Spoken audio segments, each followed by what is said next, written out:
Close your eyes for just a moment and take a deep breath. Feel the weight of your existence, the energy vibrating in your chest. And ask yourself, when was the last time you truly felt seen, understood, and valued by the people around you? You see, we live in a world that measures worth by external validation, likes, comments, friends, followers. But what happens when the noise fades and you find yourself in silence, alone, isolated, a woman with no friends? But let me tell you something extraordinary about this silence. It holds the key to something most people will never experience raw, untapped power. Because in solitude, if you dare to look inward, you will find the blueprint of your true self. You will discover a version of you that doesn't need validation, approval, or permission to exist. And that's where transformation begins. Today, we're going to peel back the layers of fear, insecurity, and self-doubt. We're going to challenge the stories you've been telling yourself about loneliness. And we're going to rewrite them with strength, resilience, and self-love. And because sometimes being alone isn't a curse, it's a divine invitation to become someone you've never been before. So take a deep breath, stay open, and let's begin this journey together. Solitude is often misunderstood in our society. It's painted as a void, a dark corner, or only loneliness exists. But what if I told you that solitude is not emptiness, but rather a sacred space, a canvas on which you can paint the most beautiful version of yourself? And when you find yourself alone, without the noise of constant chatter, without the weight of others' opinions, and without the distractions of superficial connections, you are given a rare opportunity, a chance to meet yourself on the deepest level. In the silence of solitude, you are no longer performing. You are no longer wearing masks to fit in, to be liked, or to be accepted. You are simply you. And while this might feel uncomfortable at first, this space holds profound wisdom. Most people fear being alone because they've been conditioned to believe that their value comes from external relationships. They define their worth based on how many friends they have, how many people text them, or how often they are invited to social gatherings. But here's the truth that many overlook: a relationship with yourself sets the tone for every other relationship in your life. When you are alone, you have the space to reflect, to understand your patterns, and to heal from wounds you've been carrying for years. This is not a time for self-pity or resentment. It's a time for self-awareness and growth. Think about it: how many people truly know themselves? How many have taken the time to sit in silence and ask the difficult questions? Who am I when no one is watching? What do I really want from this life? What do I believe in? Not because someone told me to, but because I have felt it deeply in my soul. Solitude gives you the space to explore these questions without interference. And in answering them, you start to build a foundation of self-respect and self-love that no external relationship can shake. Though in solitude, you begin to hear your inner voice clearer and louder than ever before. This voice, your intuition, your inner guide, is often drowned out by the opinions and judgments of others. But when you're alone, you can tune in. You can start making decisions not from a place of fear or insecurity, but from a place of clarity and purpose. This is where true power begins to emerge. But let's address the discomfort that comes with solitude, because it's real and it's raw. Being alone means facing your fears, your regrets, and your insecurities without distraction. It means looking at the parts of yourself you've been avoiding for years. But here's the secret: the discomfort is not a sign that something is wrong. It's a sign that something is shifting. Growth is never comfortable, and transformation is rarely gentle. But if you lean into this discomfort instead of running from it, you will come out on the other side stronger, wiser, and more aligned with who you truly are. Solitude also teaches you self-reliance. When you stop depending on others for your happiness, your validation, or your sense of self-worth, you become unshakable. You realize that your value isn't tied to how many people show up for you, but how consistently you show up for yourself. You start to set boundaries not out of anger, but out of love. You start to prioritize your well-being, your energy, and your peace because you understand their worth. And let's not forget the creativity that solitude unlocks. Some of the greatest thinkers, artists, and leaders in history spent significant time in solitude. Why? Because in the quiet, the mind has space to expand. Real ideas can flow freely. Insights can surface without interruption. Solitude is where some of the most profound breakthroughs happen, not just in creativity, but in self-awareness and personal growth. You see, solitude isn't about isolation, it's about recalibration. It's about stepping away from the noise so you can hear the whispers of your soul. It's about creating a space where you can grow roots so deep within yourself that no storm can uproot you. When you embrace solitude, you're not losing anything, you're gaining everything. You're gaining clarity, strength, resilience, and an unshakable sense of self. And from this place, when you do reconnect with the world, you show up as a whole, authentic version of yourself, ready to give, ready to love, and ready to receive without losing your sense of self in the process. Your energy is one of the most powerful tools you have, and it silently speaks long before you ever a word. Whether you realize it or not, you are constantly emitting a frequency, a vibration that others can feel, sense, and even respond to. Think about the last time you walked into a room and instantly felt tension, or perhaps a sense of warmth and comfort without anyone saying a word. That's energy. It's invisible, yet it's one of the most influential forces in our lives. And when it comes to building connections, relationships, and drawing people into your life, your energy becomes the magnet. But here's the catch: most people spend their time chasing relationships, chasing friendships, and chasing validation. They run after connections with an energy that feels desperate, needy, or insecure, and then wonder why those connections either don't last or leave them feeling unfulfilled. The truth is, the energy you project dictates the quality of the people you attract. You cannot fake energy. And you cannot force someone to connect with you if your internal energy is chaotic, unbalanced, or rooted in fear. This is why it's crucial to focus on your internal world before you try to build connections in your external one. Energy isn't something you can manufacture, it's something you cultivate. It comes from the way you speak to yourself, the way you care for your body, the way you honor your emotions, and the way you set boundaries. When you prioritize your internal alignment, your energy naturally starts to shift. You begin to radiate confidence, self-respect, and calmness without even trying. And this type of energy is magnetic. It draws people in without any effort on your part. But how do you shift your energy? It starts with self-awareness. Take a moment to ask yourself, what kind of energy am I putting out into the world? Is it anxious, frantic, or restless? Or is it calm, grounded, and intentional? You cannot attract what you are not aligned with. If you want deep, meaningful connections, you need to embody the energy of someone who deserves those connections.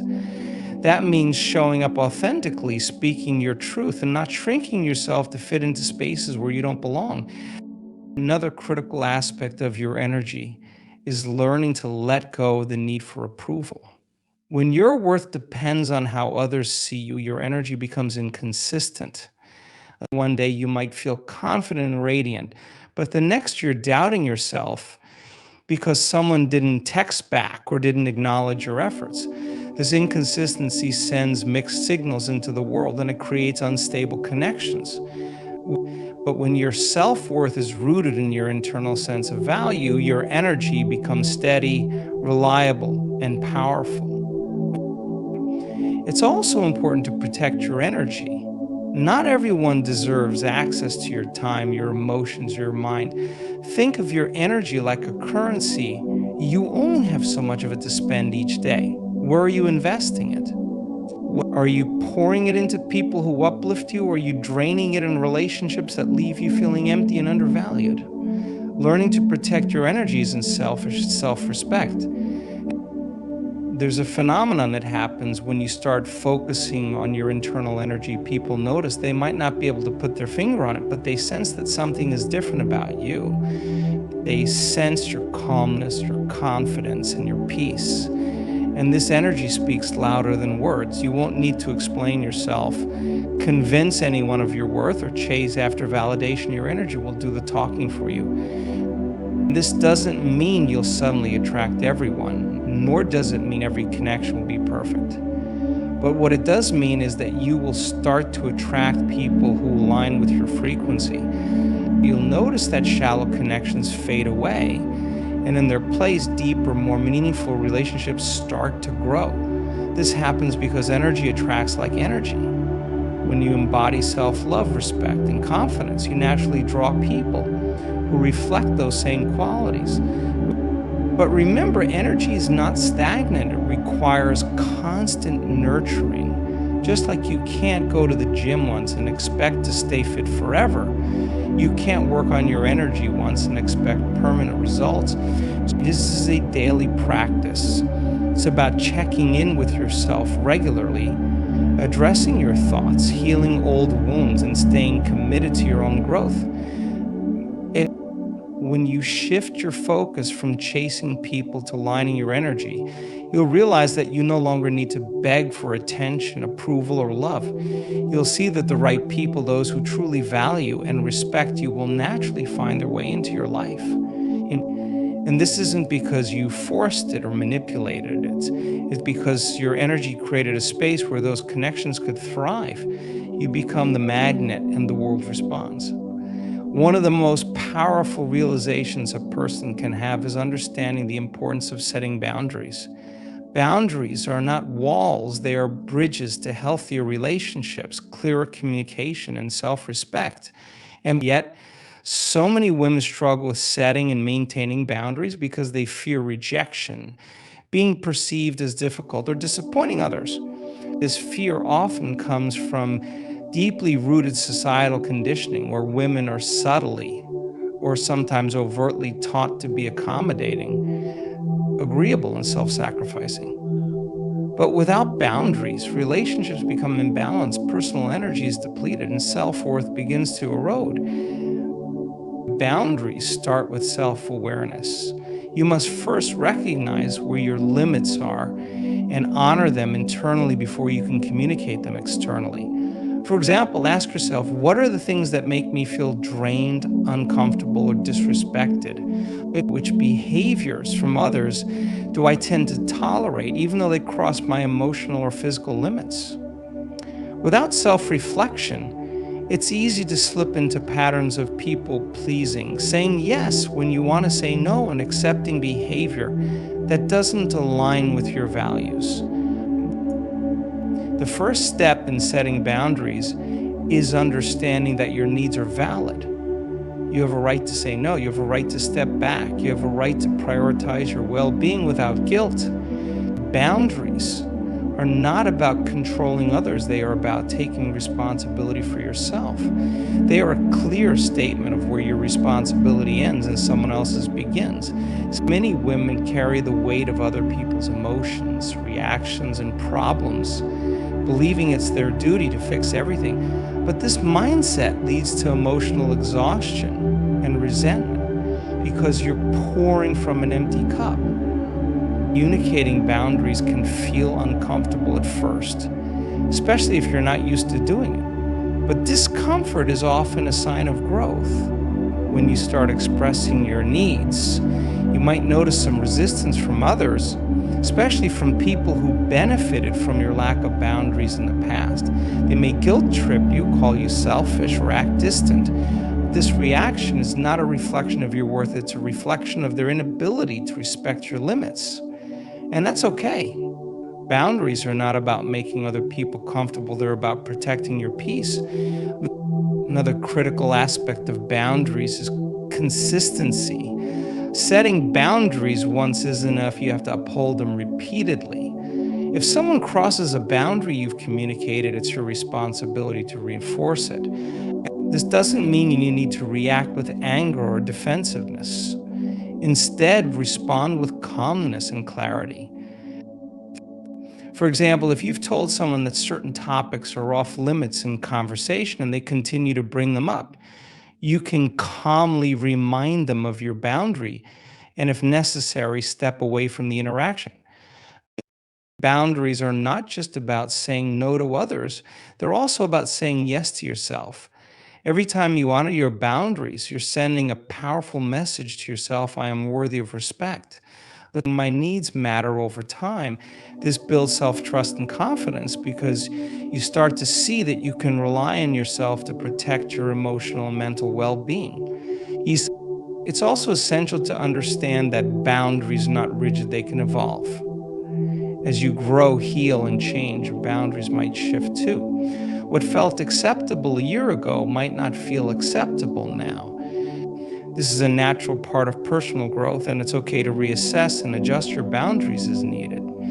The key is to remain honest with yourself about what feels right for you. Many women fear that setting boundaries will make them lose relationships. But the truth is, boundaries filter out relationships that were never truly aligned in the first place. People who respect you will honor your boundaries without hesitation. So those who get angry or dismissive when you set limits are revealing their lack of respect for you. It's better to have a few meaningful, respectful connections than to maintain shallow, one-sided relationships where your well-being is compromised.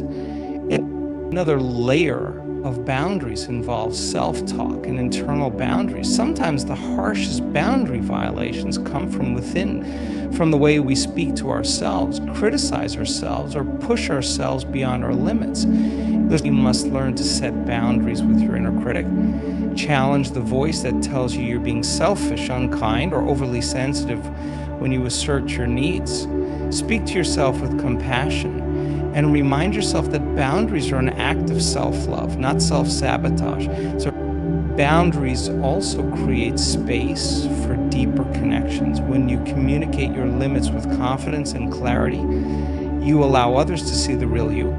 Authentic relationships are built on mutual respect and understanding, and boundaries create the foundation for this authenticity.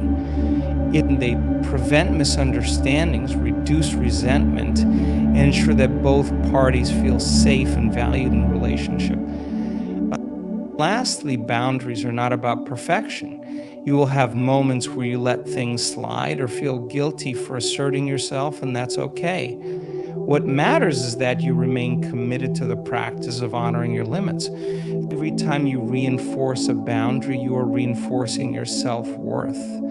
You are stepping into your power and declaring to the world and to yourself that you deserve to be treated with respect, kindness, and consideration. True self-love begins with the ability to let go of external validation and embrace your worth independently of others' opinions. For many women, the need for approval is deeply ingrained, woven into cultural narratives, societal expectations, and personal experiences. From a young age, women are often taught to seek acceptance, to be likable, and to fit into predefined roles that may not align with their true selves. This constant pursuit of validation creates a cycle of dependency, a cycle where self-worth becomes tethered to how others perceive them. Breaking free from this cycle is one of the most liberating and transformative acts of self-love a woman can undertake. At its core, seeking validation is a survival mechanism. As social creatures, humans have always relied on group approval for safety and belonging. However, in today's world, the survival instinct has been amplified by social media, unrealistic standards of beauty, and a constant comparison to others. Women are bombarded with curated images, impossible expectations, and endless feedback loops. Every comment or share becomes a microdose of approval that reinforces the belief I am enough. But only if others say so. The problem with external validation is that it's fleeting, conditional, and never truly satisfying. It's like trying to fill a bucket with holes at the bottom. The more you pour in, the more it leaks out. True self-love requires breaking away from this endless cycle and finding validation within. It starts with understanding that your worth is inherent. It's not something you earn by being perfect, achieving goals, or gaining admiration from others. It's not tied to your looks, your relationship status, or your productivity. Your worth is simply because you exist. But internalizing this truth requires self-awareness, courage, and a willingness to confront the stories you've been told about your value. One of the most effective ways to break free from external validation is to practice self-approval. This means celebrating your wins, big or small, without waiting for someone else to notice. It means being proud of yourself for showing up, for trying, and for persevering even when no one else is watching. Self-approval is about creating a relationship with yourself where your voice matters more than the noise of others. Another essential step in releasing external validation is becoming comfortable with discomfort. When you stop seeking approval, there will be moments of doubt, fear, and unease. You might worry about being judged, rejected, or misunderstood. But discomfort is a sign that you're stepping out of old patterns and creating space for something new. Growth doesn't happen in comfort zones, and true self-love often requires walking through moments of emotional resistance. It's also important to recognize the difference between constructive feedback and external validation. Seeking guidance, advice, or mentorship is healthy. It's how we learn, grow, and improve. But validation is different when your sense of self-worth hinges on whether someone else approves of you. Pay attention to your motivations. Are you sharing an accomplishment because you want to celebrate or because you want someone to reassure you that you're good enough? Awareness of these patterns is the first step to breaking free from them. Boundaries play a significant role in releasing the need for validation. When you set boundaries, you're prioritizing your emotional well-being over others' opinions. You're saying, I value myself enough to protect my peace. This might mean saying no to commitments that drain you, stepping away from relationships that are built on conditional acceptance, or limiting time spent on social media. Boundaries are not about shutting people out. They're about creating space for your authentic self to thrive without constant outside influence. Another transformative practice is self-compassion. Often the need for external validation is rooted in a fear of failure, rejection, or inadequacy. When you learn to treat yourself with kindness, patience, forgiveness, you become less dependent on others to make you feel okay. Self-compassion allows you to embrace your imperfections, learn from your mistakes, and still see yourself as worthy and lovable. Mindfulness is also a powerful tool in breaking free from external validation. By being present in the moment, you can observe your thoughts, feelings, and triggers without being consumed by them. When you notice yourself seeking approval, pause and ask yourself, what am I really looking for in this moment? Is it validation or is it connection? Reassurance or self-acceptance? Bringing awareness to these patterns helps you shift your focus inward instead of outward. Additionally, embracing your uniqueness is essential for cultivating internal validation. No one else has your experiences, your voice, or your perspective. Trying to fit into someone else's mold diminishes your authenticity. The world doesn't need more replicas, it needs individuals who are unapologetically themselves. Own your quirks, celebrate your differences, and recognize that your individuality is your greatest strength. Lastly, remember that validation isn't inherently bad. It becomes unhealthy when it's your primary source of self-worth. It's okay to appreciate compliments, acknowledgments, support from others. But these should be bonuses, not requirements. At least the foundation of your self-worth must come from within. When you reach a point where you can look in the mirror, see your flaws, your strengths, your struggles, and your triumphs, and still say, I am enough, you'll realize that true validation was never something the world could give you, but it was something you had to discover within yourself all along.